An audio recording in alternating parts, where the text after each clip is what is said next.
Good morning, friend. I am Sipra Misra. I will teach you chemistry of class 9th. So, chapter number 4 Structure of the atom. तो आज हम लोग exercise का first question solve करते हैं। Compare the properties of electron, proton and neutron. हमको electron, proton और neutron तीनों की प्रॉपर्टी बताना है। ओके, तो अब हम लोग देखते हैं। देखो, ये पार्टिकल्स है और ये नेचर ऑफ चार्ज है और ये मास है और ये लोकेशन है। तो ये जो पार्टिकल्स है, ये दो इलेक्ट्रॉन, ये क्या है? इलेक्ट्रॉन। इलेक्ट्रॉन का नेचर कैसा होता है वो हम देखते हैं। देखो, electron are negatively charge. Electron जो होता है वो निगेटिवली चार्ज होता है, मीन्स उसके ऊपर निगेटिव चार्ज आता है। किसके ऊपर? इलेक्ट्रॉन के ऊपर ऑलवेज, हमेशा निगेटिव चार्ज प्रेजेंट रहता है। मास इलेक्ट्रॉन का कितना होता है? 9 × 10⁻³ kg। देखो, इलेक्ट्रॉन जो होता है उसका नेचर निगेटिवली होता है, मीन्स ये माइनस है तो इसके ऊपर निगेटिव चार्ज आता है। इसका मास 9 × 10⁻³ kg होता है। लोकेशन मीन्स इलेक्ट्रॉन जो है वो प्रेजेंट कहाँ होता है वो हमको इसमें बताना है। तो extra nuclear part distributed in different shell are orbital. Electron जो होता है वो या तो सेल में प्रेजेंट होता है या तो ऑर्बिटल में प्रेजेंट होता है।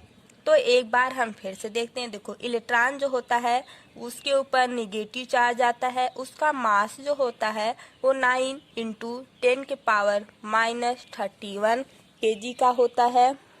और इलेक्ट्रॉन जो होता है वो सेल में प्रेजेंट रहता है। कौन कौन सी cell? K, L, M, N।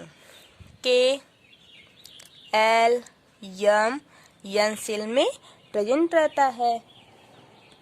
देखो, जैसे ये K हुआ, ये L हुआ और ये M हुआ और ये M। ये क्या है? ये एक सेल है। इस सेल में प्रेजेंट रहता है इलेक्ट्रॉन। देखो, जैसे हीलियम का कितना होता है? 2 होता है। तो ये जो 2 है वो किस सेल में भरा जाएगा? K सेल में। ओके, देखो ऐसे बनाओ। इसमें क्या क्या रहता है? एक प्रोटॉन हो गया और एक न्यूट्रॉन। न्यूट्रॉन पे कोई चार्ज नहीं रहता। ये फिर से बनाओ। देखो, ये जो हुआ ये प्रोटॉन हुआ, ये न्यूट्रॉन पे जो होगा वो कोई चार्ज नहीं होता। अब देखो, हीलियम का मुझे बनाना है तो हीलियम में 2 है, 2 इलेक्ट्रॉन है। तो एक हम यहाँ फिलअप करेंगे और एक यहाँ पर, कहीं पर भी करो, ऐसे बनता है। ठीक है। अब ये कौन सा सेल है? ये K सेल है। अगर L सेल में आता, L सेल वाला कोई ले लो, जैसे नियॉन ले लो। ठीक, नियॉन का कितना होता है? 10 होता है। 2, 8 हुआ ना। तो ऐसे इसी में और जोड़ो। अब यहाँ पर क्या करोगे?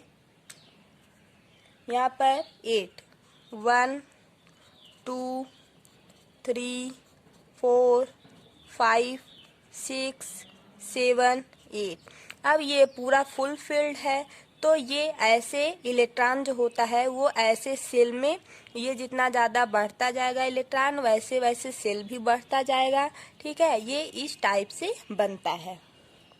इसका भी हम एक वीडियो अलग से डालेंगे जब ये पूरा चैप्टर फिनिश हो जाएगा। उसके बाद में ये वाला जैसे स्ट्रक्चर बना है वैसे 1 से लेकर 20 तक सारा स्ट्रक्चर बना के हम आप लोगों को सेंड करेंगे। ठीक, अब यहाँ पे देखो आता है प्रोटॉन जो होता है, proton are positively charge. Proton जो होता है इसके ऊपर कौन सा चार्ज आता है? प्रोटॉन के ऊपर हमेशा पॉजिटिवली चार्ज आता है। अब इसका मास हम देखते हैं। मास कितना होता है? 1.672 into 10 की power -27 kg 1 mu approximately 2000 time that of electron. अब ये प्रोटॉन जो होता है, एक बार फिर से देखो, ये जो प्रोटॉन होता है इसका चार्ज पॉजिटिव होता है, मास इसका 1.672 इंटू 10 पावर -27 kg होता है। लोकेशन, अब ये प्रोटॉन जो होता है वो रहता कहाँ है? इलेक्ट्रॉन तो पता चल गया सेल में या ऑर्बिटल में रहता है, ओके, बट ये जो प्रोटॉन है वो कहाँ रहता है? ये सोचो। अब ये जो प्रोटॉन है वो न्यूक्लियस में रहता है, ठीक, जैसा कि अभी हम बताए। एक बार बताओ, देखो यहाँ पे देखो, ये है, ठीक, इसके अंदर प्रोटॉन जो होता है उसके ऊपर पॉजिटिव चार्ज आता है। और अभी इसके प्रोटॉन के बाद हम न्यूट्रॉन की बात करेंगे। वो कहाँ रहता है? तो वो भी कहाँ रहता है? न्यूक्लियस में रहता है। न्यूट्रॉन के ऊपर कोई चार्ज नहीं होता, ठीक, ये चार्जलेस होता है। प्रोटॉन के ऊपर पॉजिटिव चार्ज। अब इलेक्ट्रॉन कहाँ रहता है? प्रोटॉन और न्यूट्रॉन के बाहर जो सेल लगा रहता है आउटर वाला, उसमें रहता है, ओके, ये अंदर रहता है। अब अगर हम इसके ऊपर कोई सेल जोड़ेंगे तो सेल ऐसे आता है, ठीक। अब ये कौन सा सेल हुआ? के सेल हुआ, ठीक। ऐसे ऐसे सेल बढ़ता जाएगा, के सेल, फिर एल, फिर एम, फिर एन, ओके। अब ये आपको पता चल गया, प्रोटॉन जो होता है वो न्यूक्लियस में रहता है, और ये जो न्यूट्रॉन होता है वो कहाँ रहता है? न्यूट्रॉन जो होता है चार्जलेस होता है, ठीक, वो कहाँ रहता है? वो भी न्यूक्लियस में रहता है, न्यूक्लियस के अंदर। अब यहाँ पे देखो न्यूट्रॉन आया, ठीक। न्यूट्रॉन क्या होता है? इसका जो चार्ज होता है वो न्यूट्रल होता है, ठीक है। न्यूट्रॉन का चार्ज जो होता है वो न्यूट्रल होता है। मास इसका जो होता है equal to mass of proton. जितना मास प्रोटॉन का होगा उतना ही मास न्यूट्रॉन का भी होगा। अब यहाँ पर एक बात बताओ, प्रोटॉन का मास कितना है? 1.672 इंटू 10 पावर -27 kg है ना।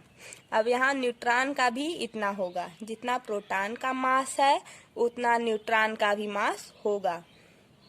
अब देखो यहाँ पर न्यूट्रॉन का लोकेशन मीन्स न्यूट्रॉन रहता कहाँ है?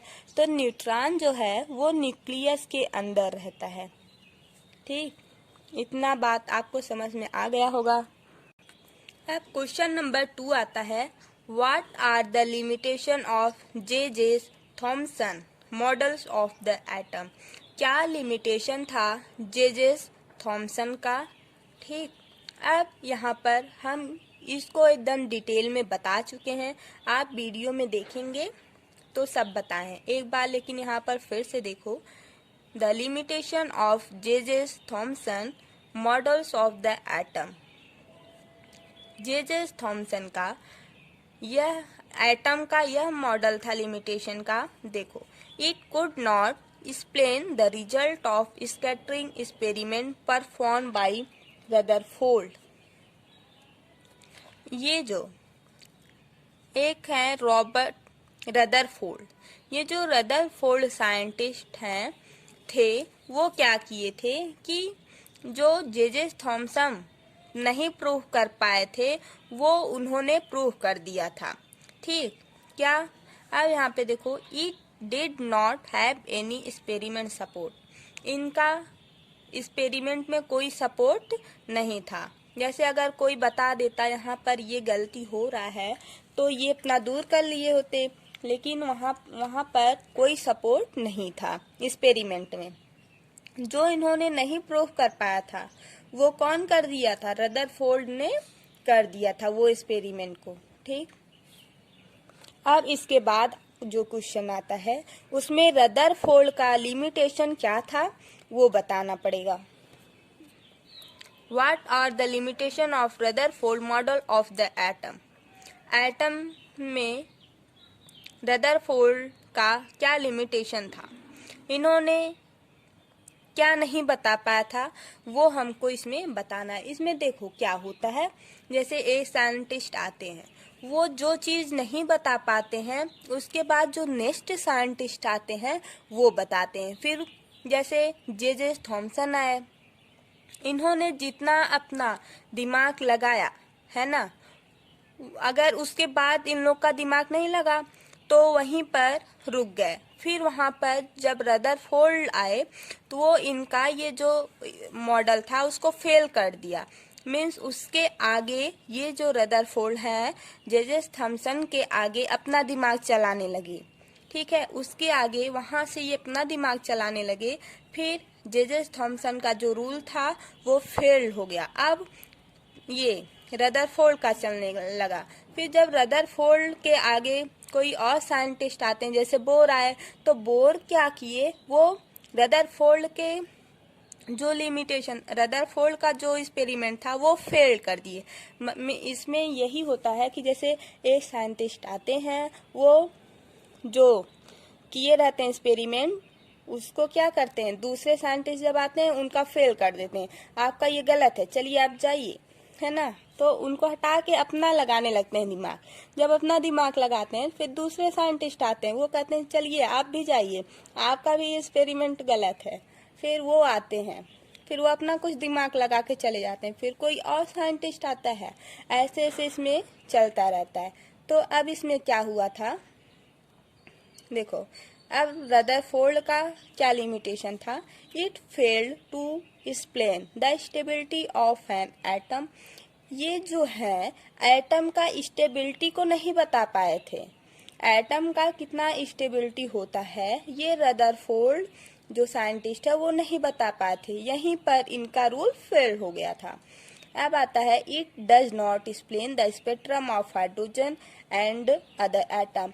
ये एक्सप्लेन नहीं कर पाए थे स्पेक्ट्रम ऑफ हाइड्रोजन को और एटम को, इसलिए ये रदरफोर्ड भी यहाँ तक फेल हो गए थे। अब इसके बाद आते थे कौन, वो बोर साइंटिस्ट आते थे। अब इसके आगे वो चले थे, लेकिन अब इनका रदरफोर्ड मॉडल का यही लिमिटेशन था कि इनका जो एटम है वो एटम का स्टेबिलिटी ये नहीं बता पाए थे, और इन्होंने एक्सप्लेन नहीं कर पाया था स्पेक्ट्रम ऑफ हाइड्रोजन, और एटम पर एक्सप्लेन भी नहीं कर पाए थे।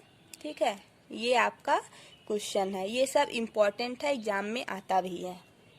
अब ये क्वेश्चन नंबर 11 है, the average atomic mass of simple of an element x.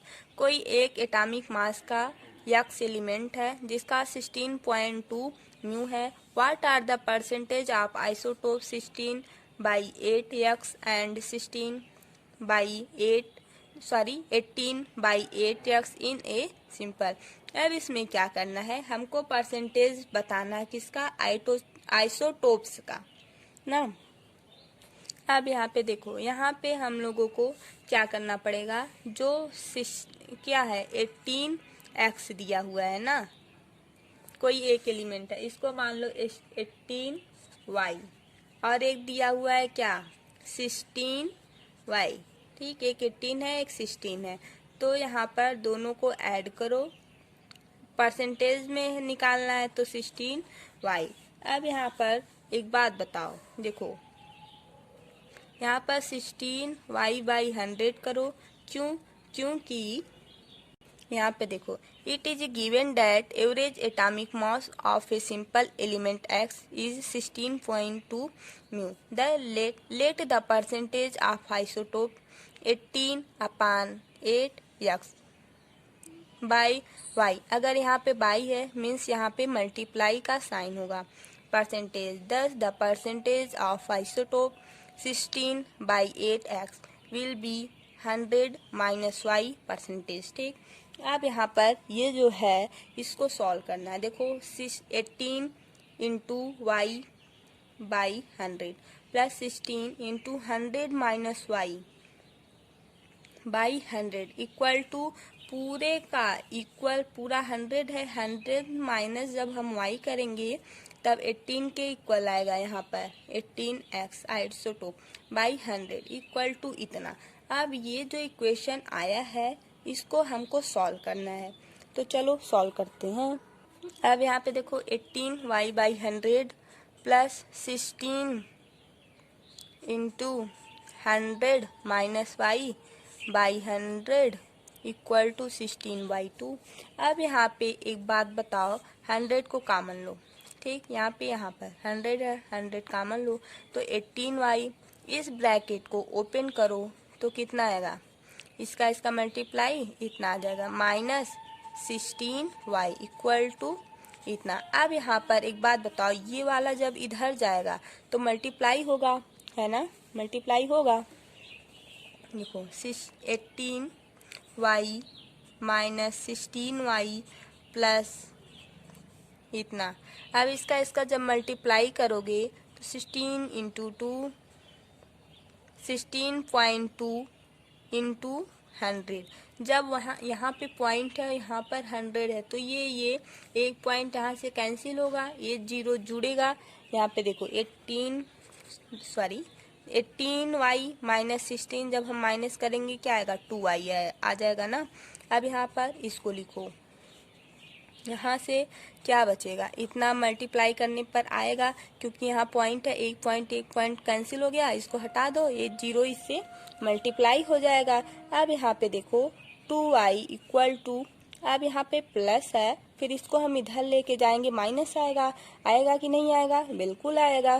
देखो माइनस इधर लेके जाओ, 1600 को 1620 है, माइनस 1600 को जब माइनस करोगे कितना आएगा, 20 आएगा। यहाँ पे क्या बचा, 2y बचा, ओके, बचा कि नहीं बचा।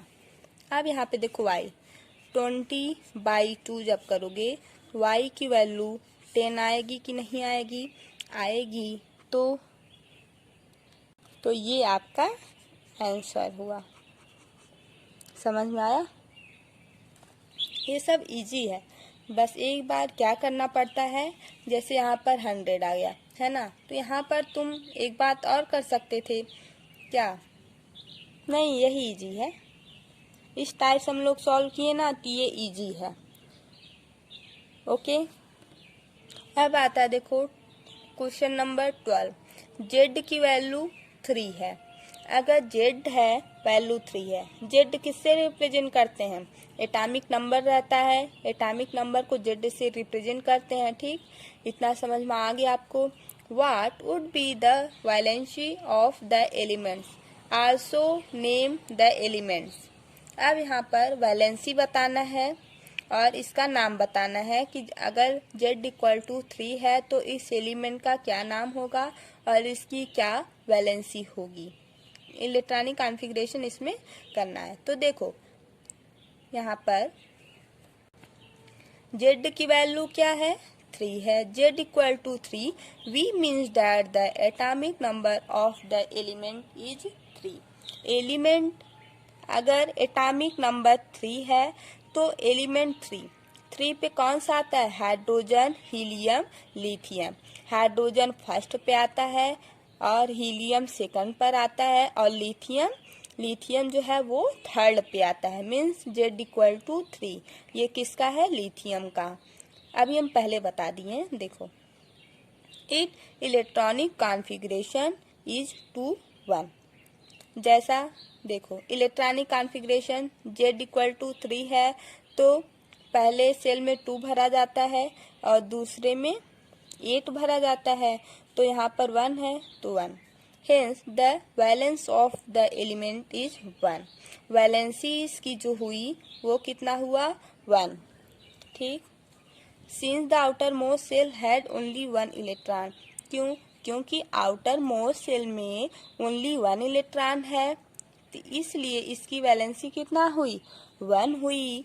अब देखो the element will z equal to 3 is lithium. अगर z इक्वल टू 3 है तो वो लिथियम होगा, जैसा कि हम पहले आपको बता दिए हैं। तो यहाँ पर लिथियम आंसर होगा। अब क्वेश्चन नंबर 13 ना, देखो Composition of the nuclei of two atomic species X and Y are given as under. Proton 6, ये X है, ये Y. न्यूट्रॉन 6 और 8. Given the number of X and Y, what is the relation between the two species?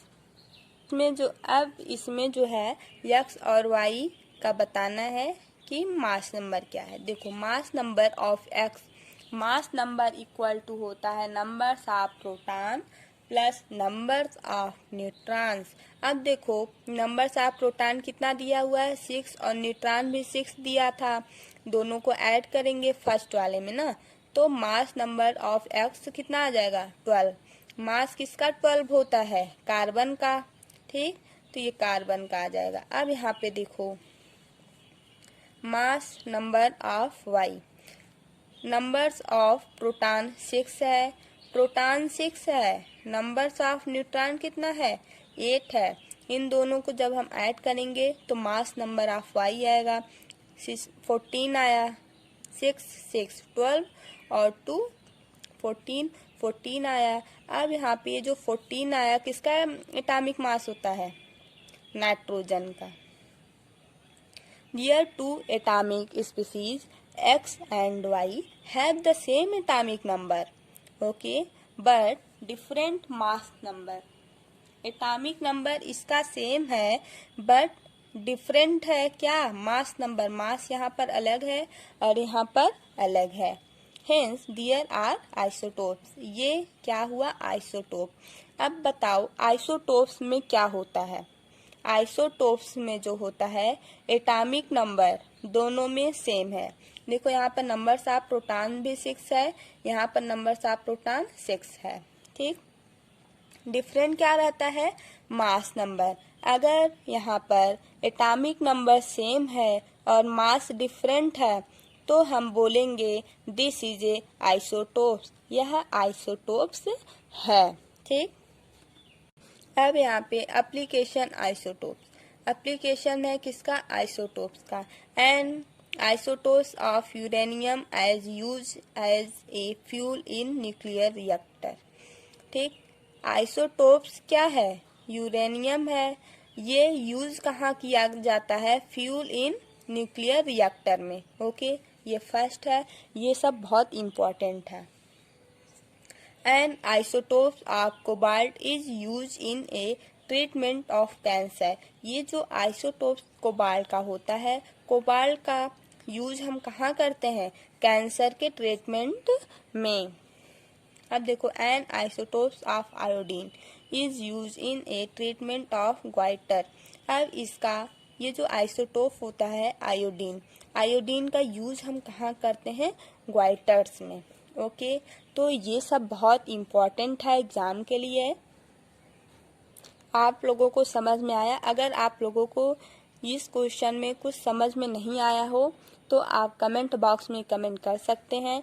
हम उसको फिर से बताने की कोशिश करेंगे. और हाँ, अगर हमारे अंदर आपको कुछ कमी लग रही है कि हाँ यहाँ पर गलत हो रहा है तो आप उसको बताइए, हम उसको दूर करने की कोशिश करेंगे. Thank you so much. अगर हमारा वीडियो आपको अच्छा लगे लाइक शेयर एंड सब्सक्राइब कीजिए. Thank you.